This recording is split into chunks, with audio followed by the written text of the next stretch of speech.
No single or solid color anywhere, everything complex, everything variegated, like the human eye and human consciousness. Wildlife recognizes wildlife. All life is wild at its center. We need the natural world to know ourselves. That is a statement from my own book, The Ogallala Road. I think all people who care about and write about nature struggle with how to reach their readers with that message, though. And that's why it's such a distinct pleasure to be here today with these panelists whom I will now introduce. We have Linda Hogan, Chickasaw. This was in parenthesis in your bio that you sent me, so it was kind of strange to just read that. Linda Hogan, Chickasaw, is Professor Emerita. Is that how you say it? I always thought it was Emeritus. Emerita. Emerita, thank you. You can see I don't come from the scholastic tradition. From the University of Colorado and faculty at the Indian Arts Institute graduate program in Santa Fe. Novelist, essayist, poet, and activist, her work is about our relationship with the surrounding world, whether bats, whales, mustangs, or black walnut trees, or microorganisms. She is the author of 4 novels, numerous books of poetry, essays, a finalist for a Pulitzer Prize and National Book Critics Circle Award. She has received a Lannan Fellowship, Guggenheim Fellowship, National Endowment for the Arts, and numerous other awards, some for lifetime achievement. She has been primary speaker and literary reader in Turkey, Montenegro, Taiwan, Italy, and numerous other countries, including for the Parliament of World Religions in Australia. Her research specialty is traditional ecological knowledge, indigenous humanities, and cultural sustainability. In addition to restoring Chickasaw history, she was writer-in-residence for the Chickasaw Nation for several years. Her recent awards are the Thoreau Prize from MIT for 2016 and a Native Arts and Culture Fellowship for her newest work. Her website is lindahoganwriter.com. Hannah Nordhaus is the national best-selling author of American Ghost and The Beekeepers Lament. The Beekeepers Lament. Her first book is a nonfiction portrait of a 4th-generation beekeeper struggling to keep his bees alive in the middle of a strange and sobering honeybee die-off. Her nonfiction writing has appeared in the Financial Times, Los Angeles Times, Outside Magazine, Times Literary Supplement, High Country News, The Village Voice, and many other publications. She studied environmental history at the University of Colorado and Yale University. Marc Bekoff is Professor Emeritus at the, or Emeritus, probably, I'm still having trouble with that word, at the University of Colorado Boulder and co-founder with Jane Goodall of Ethologists for Ethical Treatment of Animals. He has won many awards for his scientific research, including a Guggenheim Fellowship. In 2009, he was presented with the St. Francis of Assisi Award by the New Zealand SPCA. In 1986, Marc became the first American to win his age class at the Tour de Haut Var, did I say that right, bicycle race, also called the Masters Age-Graded Tour de France. Marc has published more than 1,000 essays, popular, scientific, and book chapters, 30 books, and has edited 3 encyclopedias. His latest book is Rewilding Our Hearts, Building Pathways of Compassion and Coexistence. Marc's homepage is marcbekoff.com in case you want to look him up. And with Jane Goodall, ethologicalethics.org. Okay, a few mouthfuls there. My apologies for stumbling here and there, but Marc wants to start us off with a few thoughts, and I think each of our panelists is going to share a few thoughts, and then we're going to launch into what will probably be a very wild and free-ranging discussion. Okay. Oh, do I need it? I think you might have it. Yeah. Is it working? Is it on? I didn't want to start off, but the women ruled, and I just and I wound up here.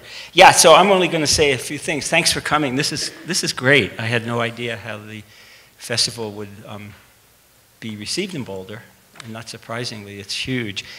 I was just going to make a few comments about the notion of rewilding as I cash it out, and I cash it out to make wild again and to undo the unwilding that comes from education, media, and just being busy.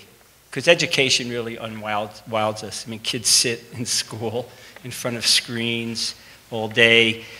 We all get very busy and don't take the time to get outside.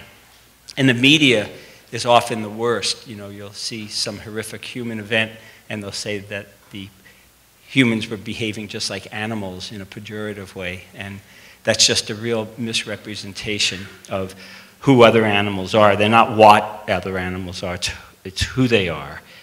I look at my brand of rewilding as a personal and a spiritual transformation that people can do in any way they want. You can rewild watching squirrels, birds, bees, talking to a tree. If you live in Boulder, you could walk up the bike path. The thing about it is it's just reconnecting and becoming re-enchanted with nature. I hope the feelings from rewilding will force us, as I put it, to act from the inside out. So let your heart move you. You rewild your heart, and then it reconnects with other parts of your body and your muscles and your brain, and then you do something good for the world. A couple of just points I'll make and then move on is people often ask, well, you know, what's the major problem? Well, the major problem is there's too many of us. I mean, it is. I mean, people don't like to talk about it. The horrific refugee crisis in Europe, I was talking with a friend of mine in Hungary this morning. I mean, there's just too many of us. You know, in the end, we're big-brained mammals. We tend to be arrogant.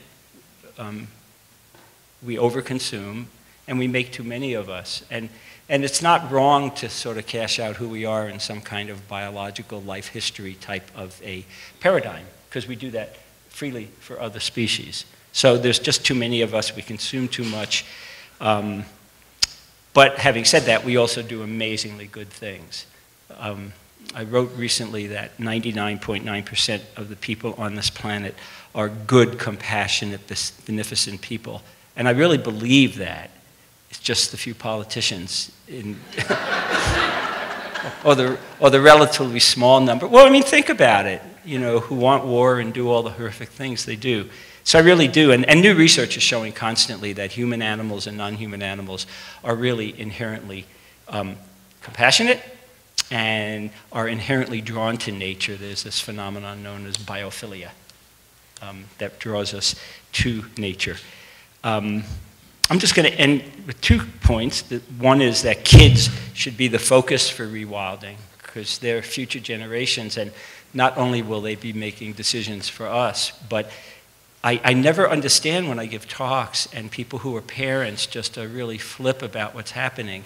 And I'm thinking, why did you have kids? I mean, in 30, 40, 50 years from now, when you may be gone, your kids are going to be living in a really horrible world if we don't do something about it. So I really, yeah, won't say any more.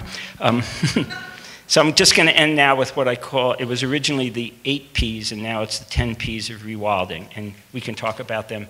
But it's being proactive, positive, persistent, patient, peaceful, practical, powerful, passionate, and I added 2 after my book came out, being playful and being present. I know it's a lot to swallow, but so I'll stop now and let whoever decided to go next. Go next.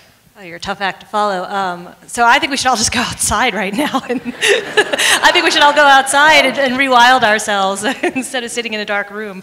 I thought what I would do, you know, my expertise, insofar as I am an expert as a nature writer, is honeybees. And honeybees are a really interesting way to explore the whole notion of wildness.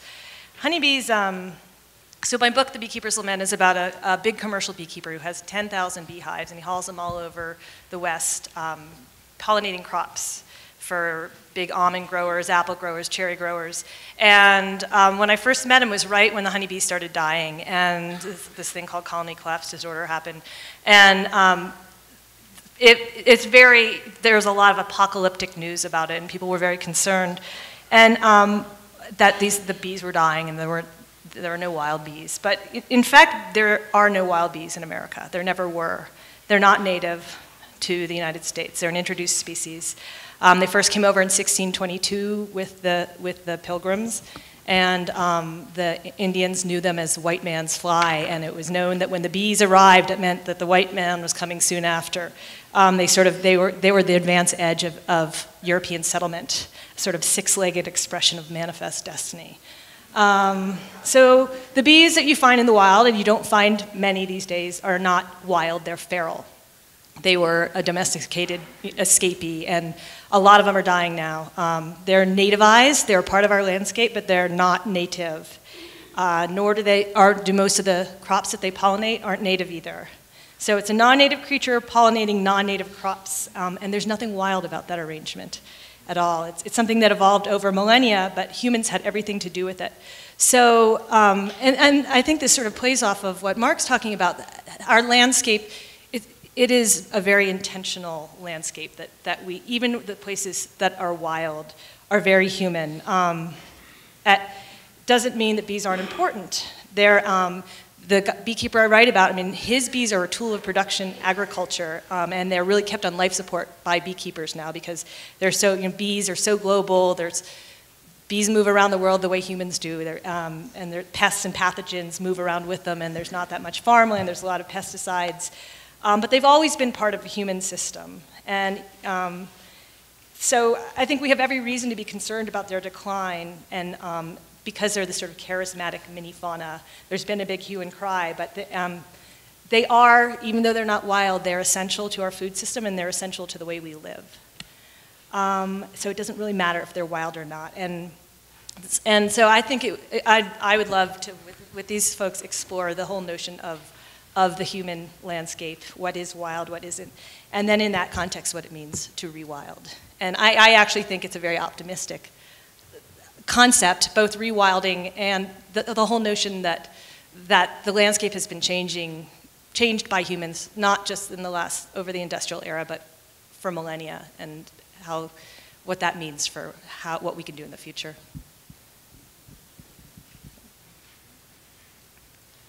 Well, I didn't know what everybody else was going to do, so I'm afraid mine is a little more formal, my presentation, but I did have a poem or two that I wanted to read, and I'm going to start with a poem. It's called The Eyes of the Animals. Looking into the eyes of the elephant, I am looking also into the eyes of the great land tortoise, with its life more than 100 years.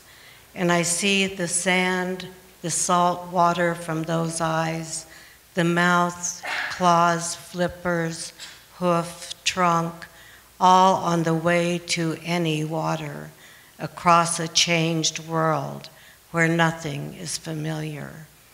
And looking into the eyes of the mountain gorilla infant, holding green bamboo with her black hands and fingernails so perfect, the eyes look back at me, so unwillingly gentle and alive, so unable and unwilling to say, take me out of the fur, as the turtle does not say, take from me the great shell, or the elephant, its tusk or hoof. It would say, I am light, kind, I am the same as you. I see the red eyes of the tree frog climbing with yellow webbed feet, hanging on, calling out for rain. Dear life, let's you and I talk about the orangutan surrounded by shining fur, all amber jewels, golden eyes, copper arms stretched thin, open and reaching, holding the emerald plant and the shining light of morning. A diamond cutter could not make anything so great, so needed, so needy, so desired and desirable as this red ruby of a child. So, dear life, protect this world. Look into the eye of the whale. There are no words a man can speak so great as theirs. And then there are the eyes of the wolf. A god was named for them. And when you see any of these, you know All they want is to live, survive, to care for their playful young, just as we do, knowing God is not what or who or anything but this, life, even the circle of fern unfolding, and the eyes of the universe look back at you with the true knowledge of what you are, saying human, woman, man, child, savior, this world, even yourself, you must learn to love. So, thank you.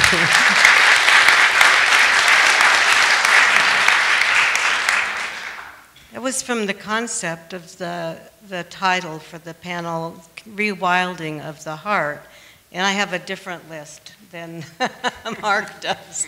But I do want to say that at this time in our whole history, globally, and looking at what's happening and what has happened historically over a long period of time, the human heart is a continent that has also been colonized and denatured and removed from the environment, as have all the humans.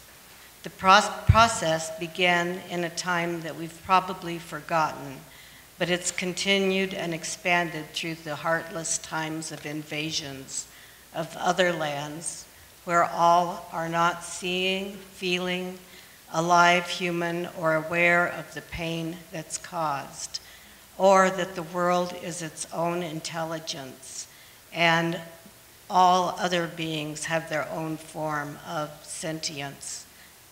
I call it the terrestrial intelligence.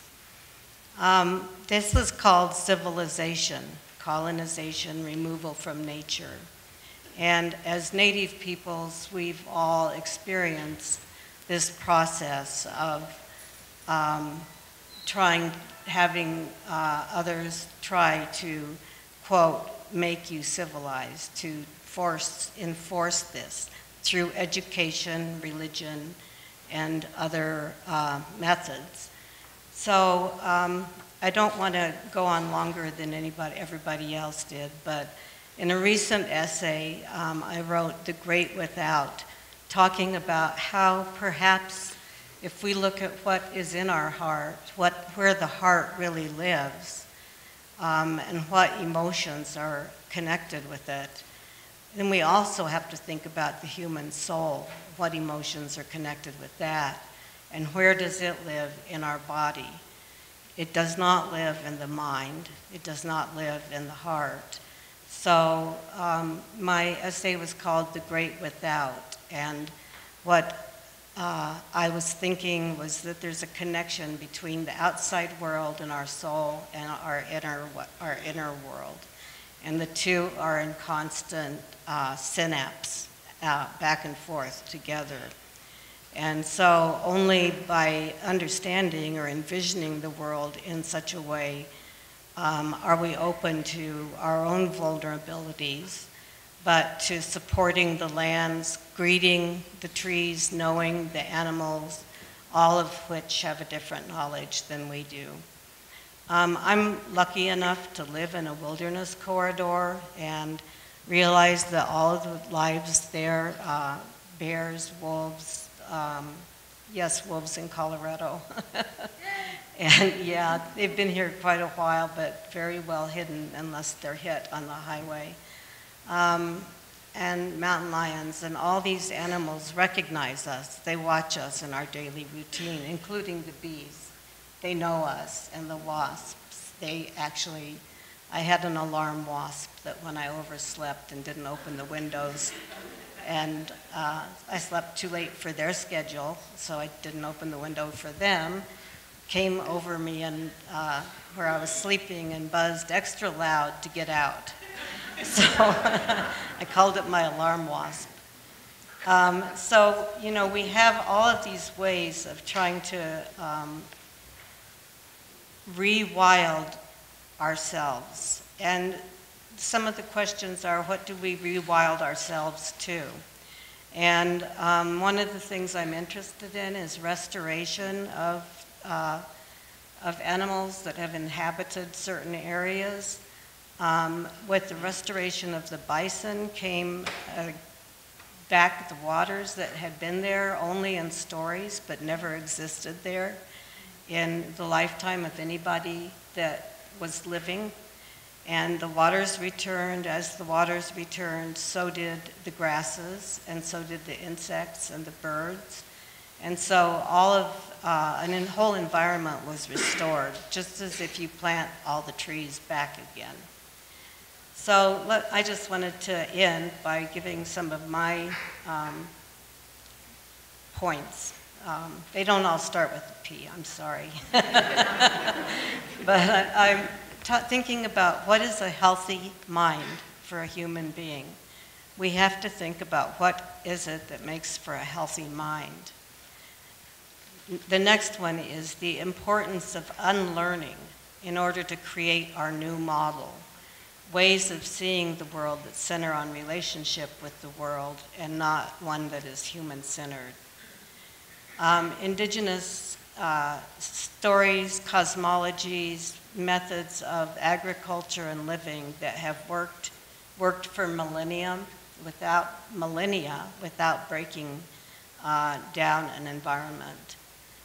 The new compass, which is not seeing ourselves at the center.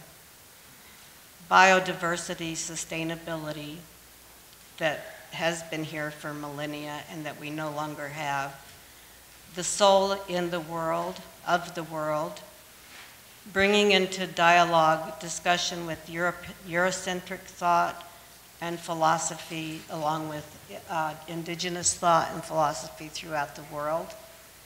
The absence of presence and the presence of absence. What it is to have, how to get the colonization that is ongoing out of our minds, because it is a one-sided thing. And so for the future, we have people who are now doing rehistories, which are true histories, botany, botanical medicines, and all of these things which could come together as a purposeful movement in a new form of study. We could consider it almost religious or spiritual and cultural, how we create this new form of studying our place in the world and how we rewild the heart. And I have 7 pages that I had prepared, but I'm not going to do them. So I'll be writing the essay later with those 7 pages. Thank you for letting me take up so much time.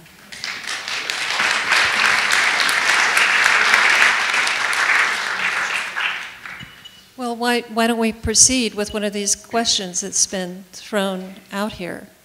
For instance, Hannah, you asked what is the place of nature exactly in the human mind if in fact most of what we live in that we think of as wild is not really wild. I don't think that's exactly the question you asked, but that you got us started thinking about that. I was just fascinated that honeybees and all the bees that we know of are not native to this continent. And maybe you want to correct me. Yeah, I'm going to correct, right? There are plenty of native bees that are also in trouble, but honeybees, the things that people are really worried about because they're striped and they're cute and they make honey, are not native. That doesn't mean that we shouldn't be concerned about them. One thing I'm interested in, I think all 3 of us, and all 4 of us, we all live in Colorado, or we all live in the West. We've all chosen to be in places where it's much easier to rewild our hearts. Even if our quote-unquote wild landscape has, you know, the hills outside of Boulder have been altered by humans for millennia, well before Europeans arrived here. But it's a lot wilder than it is in the Bronx, for instance. So I'd be curious, Marc and Linda, if you guys could talk about how we rewild in places, you know, my children, it's easy for them to get out. It's not easy for all children. When I'm lucky enough to visit my sister in New York City, I go to Central Park, and I was there a couple years ago, and I was watching squirrels, and these 2 little 4-year-olds came by and stopped, and they said, "What are you doing and before their nanny or mother, I couldn't tell who because she was on the cell phone, well, no, I mean, seriously, said, come on, boys, you know, like I'm some dangerous human. I said, oh, I'm watching squirrels play. And within under a minute, I had them becoming ethologists like me. They would really, they said, wow, what are they doing? Oh, they're playing and they're chasing and they're doing all these things. So I mean, you know, it's a no-brainer. I mean, it takes nothing to get kids on average to do this. And meanwhile, mommy/nanny was saying, come on, we gotta go. And the last thing I heard one of the little boys say was, can we come back tomorrow and watch the squirrels? But I didn't hear his mother's answer. But I mean, you can do it. And then after my book came out, I had an email from a woman in New York, and actually similar emails from some people in different cities. They had rooftop gardens, and bees and birds came. So this one woman became the resident expert, and it reconnected her. So, I mean, those are basically, or just go look at a tree. I mean, that's what I tell people, that rewilding is not, you know, so it's really simple to do. And do we have to change the way, I mean, it sounds pretty easy. Like, we don't have to change the way we live at all, the way we use the land, and... Well, I mean, that would be another agenda, but in terms of daily rewilding, when you're really busy, you can just do it by stepping outside, no matter where you live. I mean, I had kids watching dogs in Chicago, scent marking patterns, peeing, but I mean, dogs spend 1/3 of their time when they're walking or at dog parks sniffing and or scent marking. So it was just, these kids they said, look, he's sniffing again. Oh, he didn't pee then. Oh, you know, and really within 5 seconds, it was like a quick, you know, cliff notes on animal behavior. So.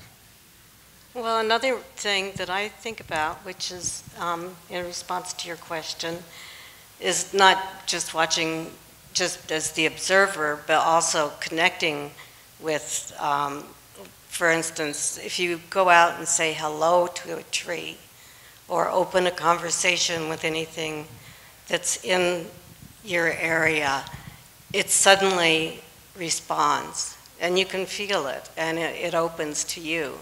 It's almost as if it has been waiting for you to say hello to it and to acknowledge its presence. Because we do, as Marc said, we get busy, we become busy in life and forget to pay attention to what is around us and to the magnificence of the world around us. And it's there waiting. Go on, you guys. You have this. Oh, I think Linda said, no, I can't, now I'm confused. Who said unlearning? Oh, you said unlearning. Unlearning. Yeah, and that's what I meant by undoing the unwilding. Because when kids go to school and sit inside all day and have to beg for study hall, I mean, outside time, you know, that's usually the first thing that goes, is playtime.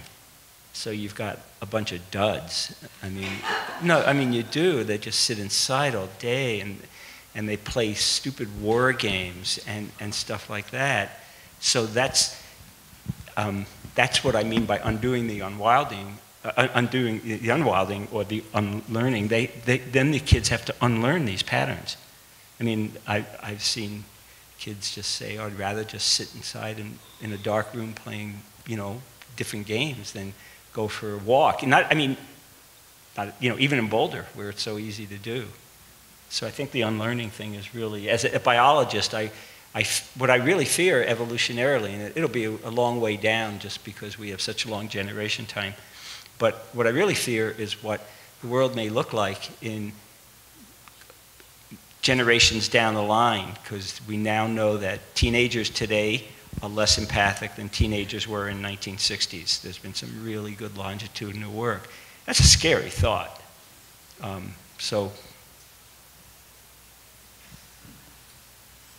Well, also there's, you know, we have to redefine what the term wild means in a way.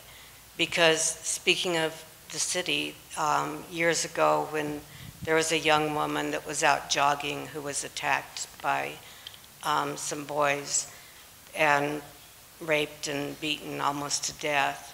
They said on being interviewed that they were wilding. That was their night of wilding.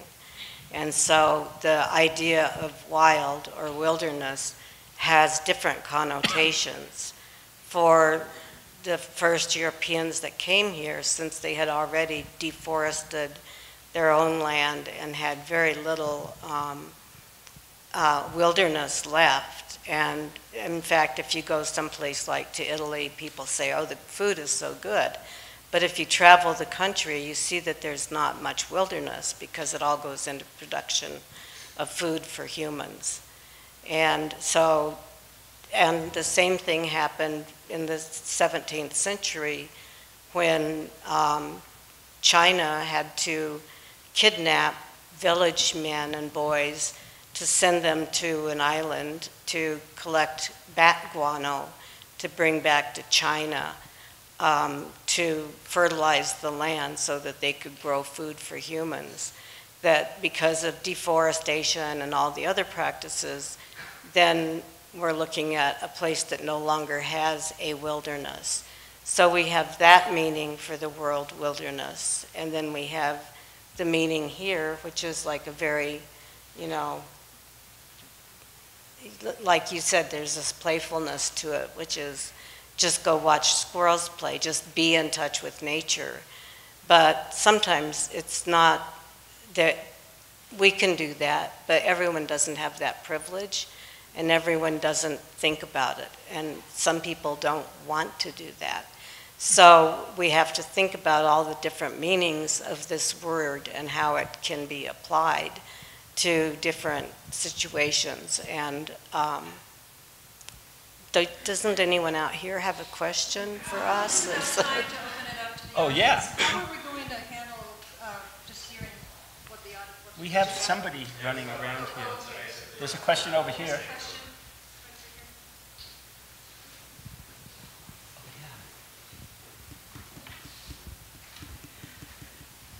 Well, as a big fan of all your work, I couldn't agree more. And I'm really excited to hear you talk about the word wild. Because one of the things that I did in my life, which I still have adults saying, why, how did you survive it? Like, I spent 10.5 months hiking on the east face of the Rockies. I was in town maybe 15 days out of that time. And after that 2-week adjustment period of no electronics, I felt completely natural.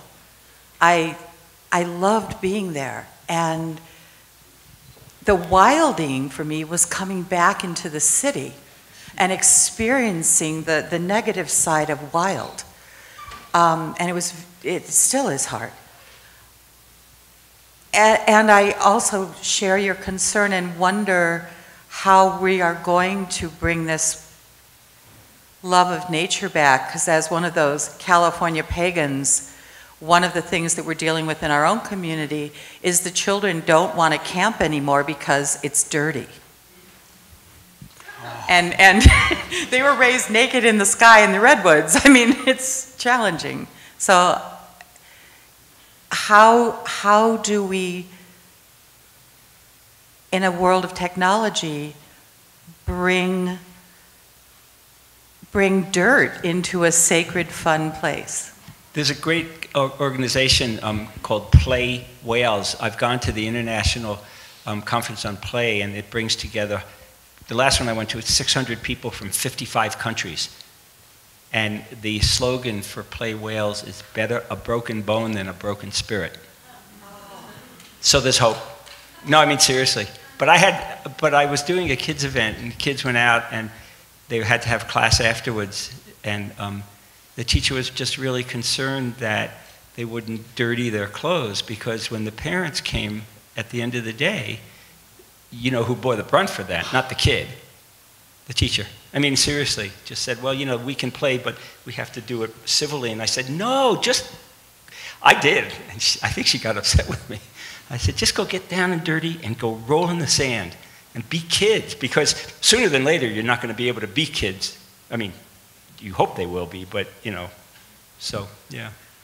I have a friend who's working on a book about the neuroscience of our connection to nature, and it's really interesting. There's just all this studies, and in places like Korea and Japan, where there's so, everything's so urbanized, there's these sort of nature therapy groups that go out, and all variety of sort of troubled youth, but also just people who want to lower their blood pressure and stuff like that. And so, what may evolve as we have a lot more open space here than they do in Japan and South Korea.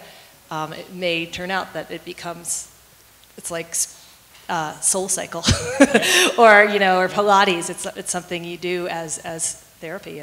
There's a great book called. I'm sorry. Yeah, go ahead. Called Your Brain on Nature. Read it. I can't remember the woman's name, but she's a physician and she teaches at Harvard Med School. Okay, so I want to say hi to Linda, who was my professor at CU almost 20 years ago. And I want to ask you all. Thanks. Hello. Okay, so there's been a lot of writing about the sentience of animals in the last 15 years. Linda assigned us a book called When Elephants Weep some time ago, and that was really at the early edge. I thought maybe you can tell me more, but where do you all think the trend will go as there's more research in neurology and more careful attention to the sentience of animals? Where will the study go, and how much do you think might become popular knowledge about the sentience of animals? I'm going to back up just a little bit. That part of, and then I'm coming around to this. Part of the idea of unlearning and then relearning, re-education, and let's talk about children, which is that children naturally want to they love animals. They care about what's happening in the world. They have very open spirits and open hearts and open minds. And so if they are re-educated from an early age, if we changed our education system so that they have a different way of learning the world from the beginning, then we have a completely different human being that we're creating, because that's how we create people, through the education that they get. And from what they're taught in every respect. Then the second part is that animals are now shown, they reveal that they have post-traumatic stress, and that they don't know sometimes when an elephant will, for instance, have a trigger, something that triggers post-traumatic stress, and they will go attack a human because of what's happened to them in the past. So biochemically and neurologically, like you said, there's this whole system of events that go on between the animals themselves. Like, for instance, elephants hearing over 100 miles what they call the quote harvest of another group of elephants. So what I'm thinking is that we need a completely different kind of human being, and also being, a kind of being, not just human being.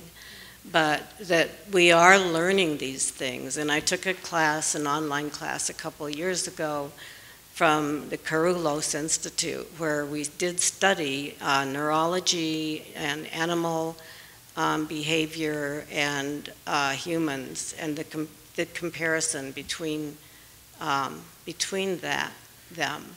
I started my education in comparative psychology, so I did work at a zoo and compare human behavior and animal behavior.